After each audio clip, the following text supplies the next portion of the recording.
Think about it for a second. The blender on your counter, the fan in your window, even the water coming from your tap, they all rely on these invisible engines. They are the silent, tireless workhorses of our world. And today, we're going to see what makes them tick. Seriously, just look around you right now. I'd bet there's an electric motor within a few feet of you. These machines are absolutely everywhere, and they're all masters of one single, incredibly crucial job: turning electricity into actual physical motion. It really does feel like magic, doesn't it? You flip a switch, some invisible energy flows down a wire, and poof, something starts spinning. But how? How does that invisible energy create a real physical force strong enough to move, say, a whole train? All right, so let's get into the nitty-gritty.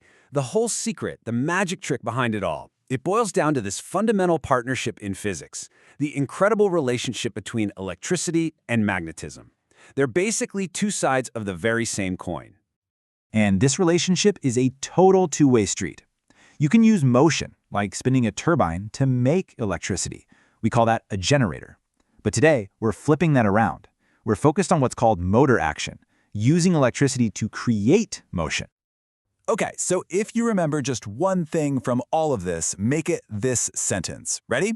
If you run an electric current through a wire and you place that wire inside a magnetic field, that wire gets a push, a literal physical shove. That push, that's it. That's the secret sauce for every electric motor on the planet.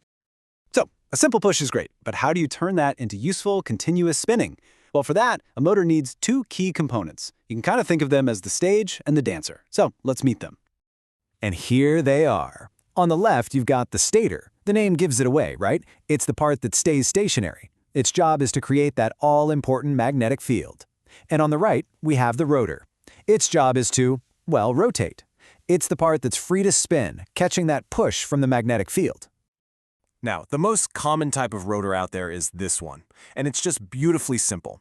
It's called a squirrel cage rotor. And yeah, that's because if you look inside, the set of metal bars kind of looks like one of those old-timey hamster wheels. There are no fancy windings, just solid bars. And that simplicity is what makes it so unbelievably tough and reliable. Okay, so we've got our parts. A stator to make the field, a rotor to get the push. But how do we make that push go around in a circle, continuously? Now this is where the true genius of the AC induction motor comes in. Get this, it creates a magnetic field that actually spins all by itself. This secret ingredient here is a special kind of electricity called three-phase AC power. Now, the power from your regular wall outlet is like a single wave. Three-phase power is like having three of those waves all chasing each other in a perfect rhythmic sequence. And those three waves get fed into the stator. As each of those three electrical waves hits its peak, one after the other, it energizes a different section of the stator's copper windings. And the result is pretty amazing. The north and south poles of the magnetic field aren't stuck in one place. They literally sweep around the inside of the stator. And there you have it, a perfectly smooth, rotating magnetic field, created inside a chunk of metal that has absolutely zero moving parts. It really is a kind of electrical magic. We've created motion from nothing but carefully timed pulses of electricity. This whole concept is so important it gets its own name, the rotating magnetic field. And its speed, which we call synchronous speed, is locked directly to the frequency of the power we feed it. So here in North America, our grid is at 60 Hertz, which means that field is spinning around 60 times every single second. Now this is where things get a little weird. It's a fascinating paradox. So we have this spinning magnetic field, and it's pulling the rotor along. You'd think the whole goal is for the rotor to catch up, right? But for the motor to work, it can never be allowed to. It's the most logical question, isn't it? The magnetic field is pulling the rotor, so why wouldn't the rotor just lock in with it and spin at the exact same speed? The answer is a cool concept called slip. Now think about it. That push on the rotor only happens because the magnetic field is cutting across the rotor's metal bars. It's that difference in speed that creates a current and the force. So if the rotor ever actually caught up to the field, there'd be no more relative motion, no cutting, no current, and poof, the force would just vanish. It is the ultimate carrot on a stick. The rotor is constantly trying to catch up to that spinning magnetic field, but it has to always be losing the race by just a little bit. That small difference in speed, that slip, is what generates the torque that makes the motor actually turn and do work. So, let's zoom back out for a second.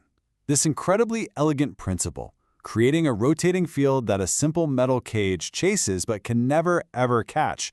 This is more than just a clever bit of physics. This is an idea that changed the world. And this is it, the granddaddy of them all. This is Nikola Tesla's original AC induction motor from 1888. It's been called one of the 10 greatest discoveries of all time. This invention unlocked the true potential of alternating current and literally powered the entire second industrial revolution. And the reason it became so dominant, why we call it the workhorse of industry, is right here. The design is dead simple. It's rugged, incredibly reliable, and it's cheap to build.